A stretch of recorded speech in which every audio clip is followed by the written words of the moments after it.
దేవుని పరిశుద్ధ ఘనమైన నామమునకు మహిమ కలుగును గాక. ప్రియమైన దేవుని బిడలారా, ఉదయకాల సమయమందు దేవుని మాటలు వింటున్న దేవుని పిల్లలైన మీ అందరికీ ప్రభు పేరిట శుభాలు వందనాలు తెలియపరుస్తున్నాం. ప్రియులారా, దయచేసి గమనించండి.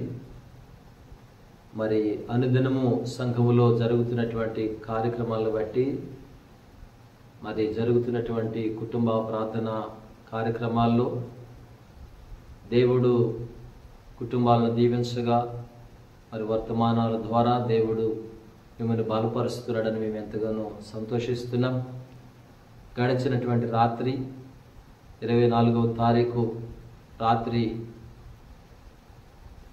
మరి ఇనపనూరి గోపి మమత వాళ్ళ మ్యారేజ్ డే సందర్భముగా దేవుడు కుటుంబాలను జరిగించాడు, కుటుంబాన్ని దీవించాడని నమ్ముతున్నాం.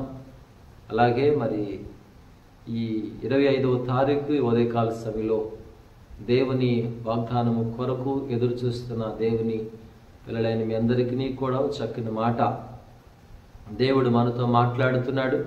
పిల్లలారా, గమనించండి. గ్రంథములో రోమాపత్రిక చక్కని మాట 8వ అధ్యాయంలోని వ్రాయబడుతూ వచ్చినటువంటి 8వ అధ్యాయము 28వ వచనంలో వ్రాయబడిన చక్కని మాట, దేవుని ప్రేమించు వారికి అనగా ఆయన సంకల్పము చొప్పున పిలువబడిన వారికి మేలు కలుగుటకై సమస్తమును సమకూడి జరుగుతున్నవని ఎరుగుదుము అని పౌలు గారు మాట్లాడుతూ వచ్చారు కదా. ప్రియులారా, దేవుని ప్రేమించు వారికి ఏం కలుగుతుందంట? మేలు కలుగుటకై సమస్తమును సమకూడి జరుగుతున్నవి అని పౌలు గారు మాట్లాడుతూ వచ్చారు. దేవుని బిడ్డలారా, గమనించండి. ఎవరికి మేలు కలుగుతుందంటే, ఎవరికి దేవుడు సమస్తము సమకూర్చుతాడు అంటే, ఇదిగో దేవుని ప్రేమించే వారికి. చాలామంది దేవుని ప్రేమించడం చేతకాక వాళ్ళకి రావలసిన దీవెన ఆశీర్వాదాలన్నీ పోగొట్టుకుంటున్నారు.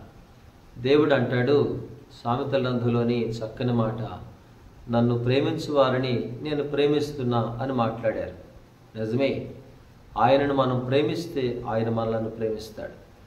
ఇంకా అంటాడు, నన్ను ప్రేమించు వారిని ఆస్తికర్తలనుగా చేస్తాను, వారి నిధులను నింపుతానని దేవుడు మాట్లాడుతూ వచ్చాడు. కనుక ఈ ఉదయకాల సమయంలో దేవుని ప్రేమించి ఏం కావాలంట? దేవుని చేత మనం ప్రేమించబడాలి. ఆయనను ప్రేమించే వారిని ఆస్తికర్తలనుగా, గొప్పవారినిగా భక్తుడైన యోబు గారు దేవుని ప్రేమించాడు కనుకనే ఆ తూర్పు దిక్కున ఉన్న జనులందరిలో అతడే గొప్పవాడని చెప్పి రాశారు. అలాంటి గొప్పవాడినిగా మనల్ని చేయాలంటే, గొప్పవారినిగా మనల్ని చేయాలంటే మనమేం చేయాలంటే దేవుణ్ణి ప్రేమించమని దేవుని వాక్యం సెలవిస్తుంది. ప్రియ దేవుని విడలారా, ఉదయకాల సమయంలో మరి దేవుని వాగ్దానాల కొరకు ఎదురు చూస్తున్నటువంటి మీ అందరినీ కూడా ఈ వాక్యము చేత దేవుడు బలపరచబోతున్నాడని మేము నమ్ముతున్నాం. అనుదినము మీ కొరకు ప్రార్థన చేస్తున్నాం. ఇదిగో దేవుడు సమస్తాన్ని మీకు సమకూర్చాలంటే, జరిగించాలి. మనం అనుకున్న కార్యాలు దేవుడు జరిగించాలంటే మనం ఏం చేయాలంటే, మొదట దేవుణ్ణి ప్రేమించాలి. ఆ తర్వాత ఆయన సంకల్పము చొప్పున మనము చేయాలి. అప్పుడు దేవుడు ఏం చేస్తాడంటే మనకి సమస్తాన్ని కూడా జరిగిస్తాడు, సిద్ధపరుస్తాడు, ఆయన దీవిస్తాడని జ్ఞాపకం చేస్తున్నాం. ఈ దినము కూడా మరి దేవుని బిడ్డలారా, పుట్టినరోజులు జరుపుకుంటున్న వారికి, అలాగనే పెళ్లి రోజులు జరుపుకున్నటువంటి వారికి శుభాకాంక్షలు తెలియచేస్తున్నాం. దేవుని ప్రేమించండి, దేవుని యొక్క దీవెనల ఆశీర్వాదాలు పొందుకోవాలని మనవి చేస్తూ, ఈ మాటలు దేవుని బిడ్డలైన ప్రతి వారికి కూడా మీ జీవితాల్లో నెరవేర్చునుగాక. ఆమేన్. ఆశ్చర్యకరుడైన తండ్రి, మీకు వందనాలు, స్తోత్రాలు నాయనా. ఈ ఉదయకాల సమయంలో మీరు మాతో ఒక చక్కని మాట మాట్లాడారు. దేవుని ప్రేమించే వారికి అనగా ఆయన సంకల్పము చొప్పున పిలువబడిన వారికి సమస్తమును సమకూడి జరుగుతున్నవని ఎరుగుదమని భక్తులు మాట్లాడినట్లుగా ఈ ఉదయకాలపు వేళ మా తండ్రి, మీరు మా పట్ల జరిగించబోతున్న ప్రతి కార్యాన్ని ఆత్మీయ నేత్రాలతో మేము ఎరుగి ఉన్నాము తండ్రి. దీవించండి, ఆశీర్వదించండి. మీ నామానికి మహిమ తెచ్చుకున్నామని యేసయ్య పరిశుద్ధమైన నామములో ప్రార్థించి వేడుకుంటున్నాము తండ్రి.